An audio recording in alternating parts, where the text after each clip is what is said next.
On what started as a typical holiday morning, the sun hinted at a day of relaxation and joy.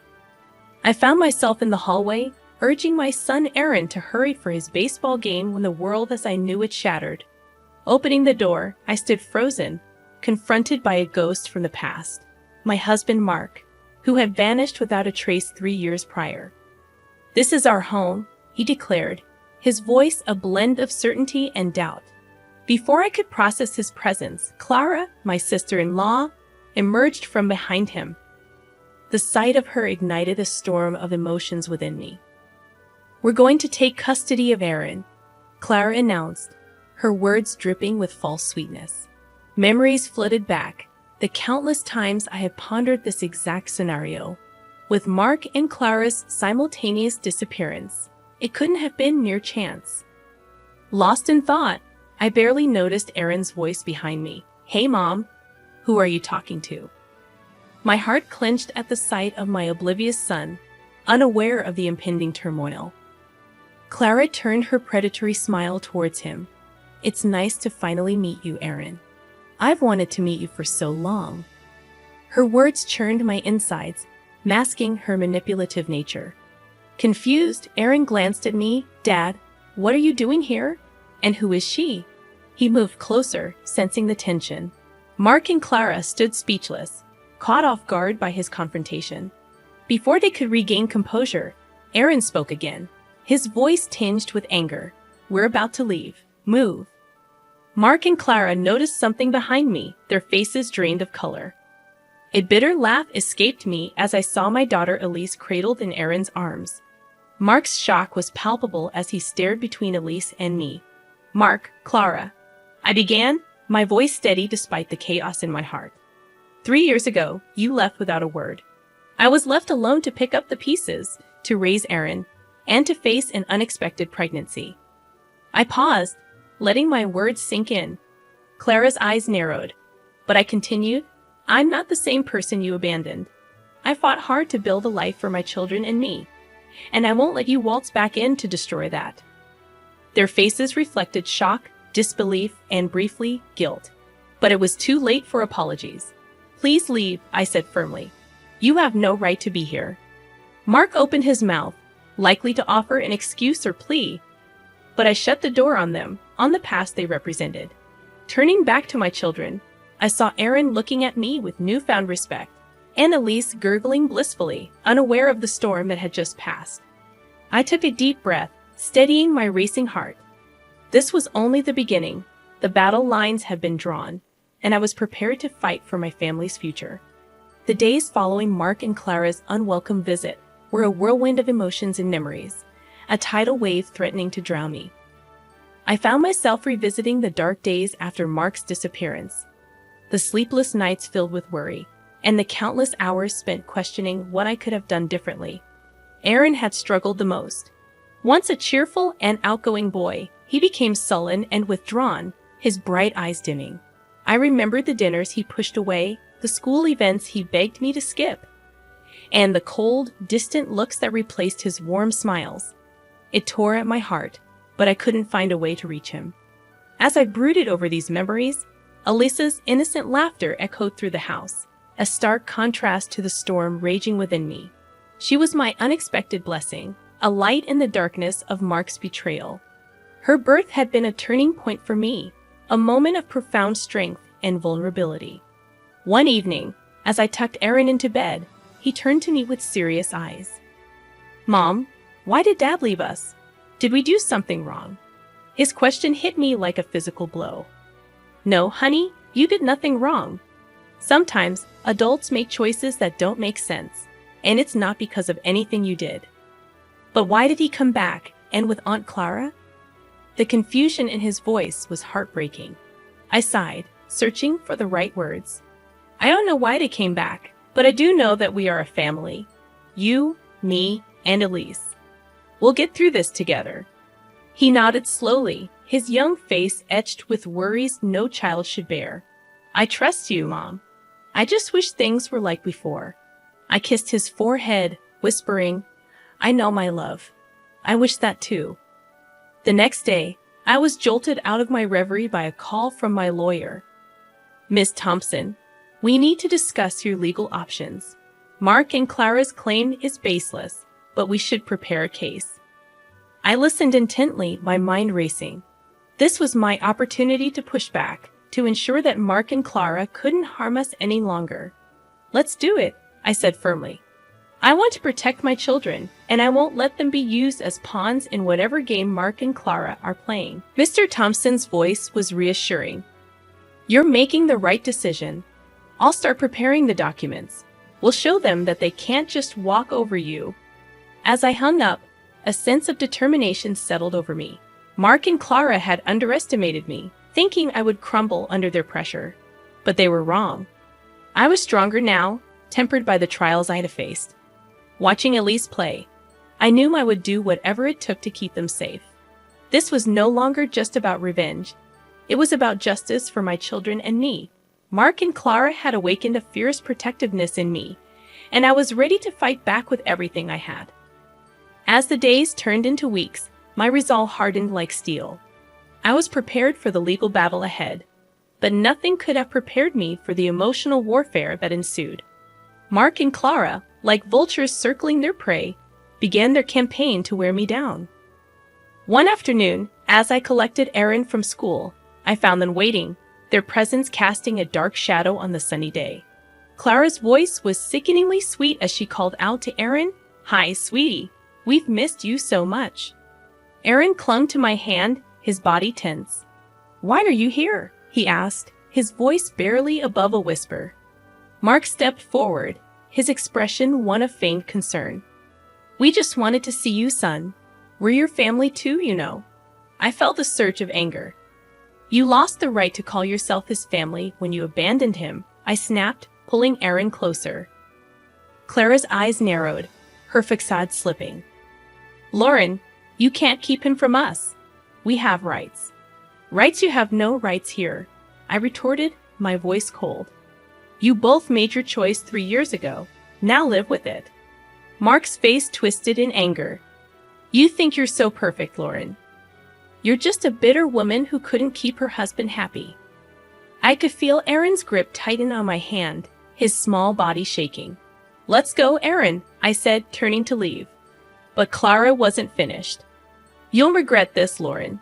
We'll get what we want. We always do." Their threats echoed in my ears as we walked away, but I wouldn't let them see my fear.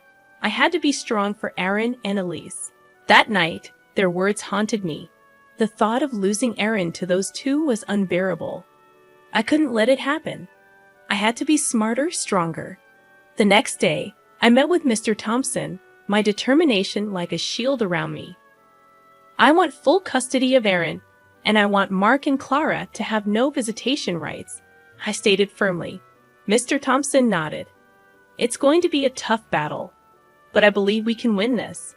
You're a good mother, Lauren. The court will see that." As the legal preparations progressed, I found an unexpected ally in my own home, Aaron. One evening, he came to me, his young face set in a serious expression.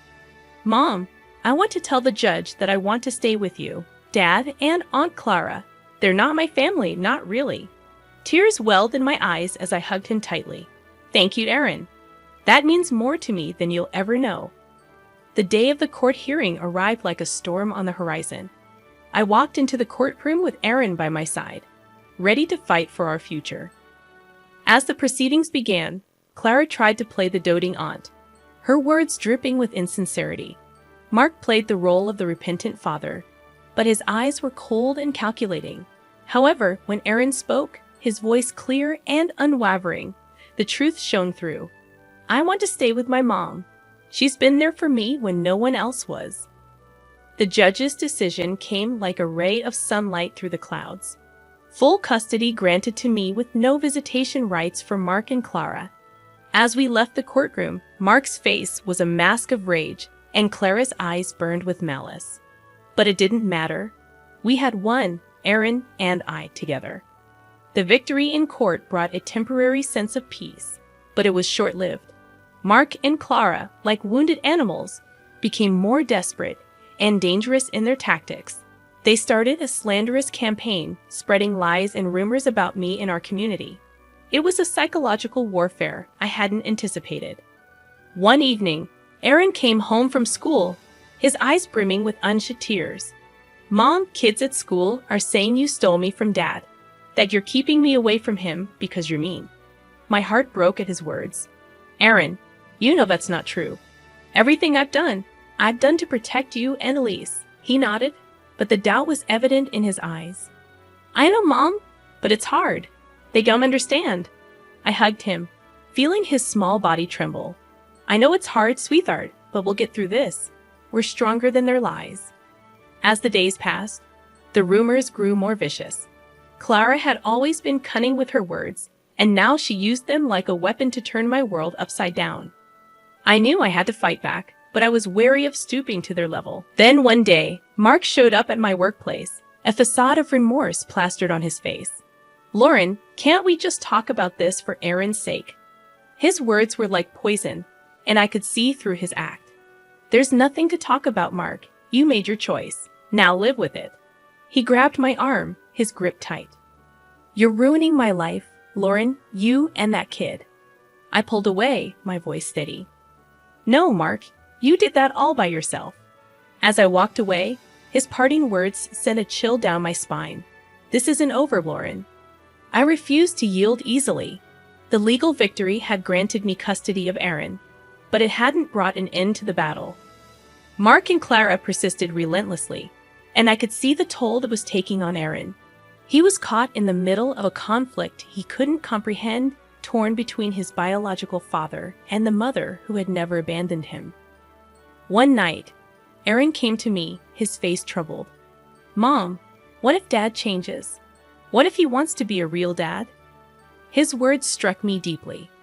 "Aaron, I know he's your dad, and it's natural to hope for that. But we have to see people for who they are, not who we want them to be." Aaron was silent for a moment, then looked up at me with clear eyes. "I know. I just wish things were different." I held him close, whispering, "I do too, Aaron. I do too." Despite the ongoing battle, I remained steadfast in ensuring that Aaron and Elise remained my priority. They were my strength, the reason I fought so fiercely, and I would do anything to shield them from the shadows of Mark and Clara's deception. The relentless campaign by Mark and Clara took a darker turn, morphing into outright harassment. They seemed to be everywhere, outside my workplace, near Aaron's school. Always lurking, always watching. It was a psychological siege, and I felt its weight every day. But I refused to be cowed. It was time to strike back, to make them understand that they couldn't disrupt our lives without facing consequences. I scheduled a meeting with Mr. Thompson, my resolve unwavering. "Mr. Thompson, it's time we take more aggressive legal action. I want to file for a restraining order against Mark and Clara, and I want to sue them for harassment and defamation," I declared. Mr. Thompson nodded in agreement. "I think that's a wise decision, Lauren. Their behavior is unacceptable, and it's time they face the legal repercussions." The legal proceedings were arduous, but I remained resolute. In court, Mark played the victim, a man wronged by his vindictive ex-wife. Clara, ever the actress, wept about being denied the chance to be a part of her nephew's life. But their performances couldn't conceal the truth. The judge saw through their facade and granted the restraining order. Additionally, they were ordered to pay damages for their defamatory actions. As we left the courtroom, Mark's face was a mask of fury, while Clara's eyes burned with unspoken threats. But this time, I wasn't afraid. I had the law on my side. However, their defeat in court did little to quell their vendetta. If anything, it seemed to fuel their spite. One day, I received a chilling phone call from Mark. "You think you've won, Lauren? You think you can just destroy my life and walk away? I'll make sure you regret this," he hissed through the phone. I clenched my jaw, fighting back the fear his words invoked. "You brought this on yourself, Mark. I'm just protecting my family. You haven't seen the last of me, Lauren. This isn't over," he spat before hanging up. His threat hung in the air like a toxic cloud, but I wouldn't let it break me. I had Aaron and Elise to think about. They were my world, and I would go to any lengths to shield them from Mark and Clara's malice. But as days turned into weeks, the constant stress began to wear me down. The never-ending vigilance, the fear of what Mark might do next, the pressure of being a single mother. It was all-consuming. One evening, as I put Elise to bed, Aaron came to me, his expression somber. "Mom, are we going to be okay?" Dad sounded really mad on the phone. I pulled him into a hug, my heart aching for the worry he had to bear. "We're going to be okay, Aaron. I won't let anything happen to us, I promise." But even as I spoke the words, I knew the battle was far from over. Mark and Clara were like a storm on the horizon, and I needed to be ready for whatever they threw our way. The weeks following the court ruling were a tense and watchful time. Mark and Clara, now bound by the restraining order, had receded into the shadows, but their silence was more unnerving than their threats. I knew this lull was just the calm before another storm. Then it happened. Clara, in a move of sheer desperation, orchestrated a public scene. I was picking up groceries when she appeared out of nowhere, screaming accusations. "You're a monster, Lauren. You've torn our family apart." Her theatrics backfired. The store manager recognized the disturbance and called the police. As they escorted a hysterical Clara away, her image of the wronged aunt crumbled. This public meltdown was the final straw. The police charged Clara with violating the restraining order and public disturbance. Mark, too, faced consequences. His involvement in the harassment and defamation, now fully exposed, led to his arrest. As I watched them being taken away, a part of me felt a pang of pity. They had descended into their own hell, a pit they had dug with their lies and hatred. But this feeling was quickly overshadowed by a sense of justice. They were finally facing the consequences of their actions. In the aftermath, the community's perception shifted. The truth about Mark and Clara's deceit and manipulation became apparent. People who had once whispered behind my back now offered their apologies and support. Aaron, witnessing the downfall of his father and aunt, had mixed emotions. "Mom, is it wrong to feel happy about Dad and Aunt Clara getting arrested?" I took his hand, sensing his inner turmoil. "It's okay to feel relieved, Aaron. They hurt us a lot. It's okay to want justice for that." The battle that had consumed our lives for months finally seemed to be over. Mark and Clara, once towering figures of intimidation, were now diminished, their power to harm us stripped away. As I tucked Aaron and Elise into bed that night, a sense of peace settled over me. We had weathered the storm and emerged stronger. I knew there would be challenges ahead, but for the first time in a long while, I felt hopeful about the future. With Mark and Clara's legal retribution, a heavy burden lifted from our shoulders. The days seemed brighter, and our home was filled with laughter once again. Aaron's smile returned, and Elise's innocent giggles were a balm to our scarred hearts. The community's support was overwhelming. Apologies turned into offers of help, and slowly, the rumors and whispers faded away. We were rebuilding our lives, piece by piece.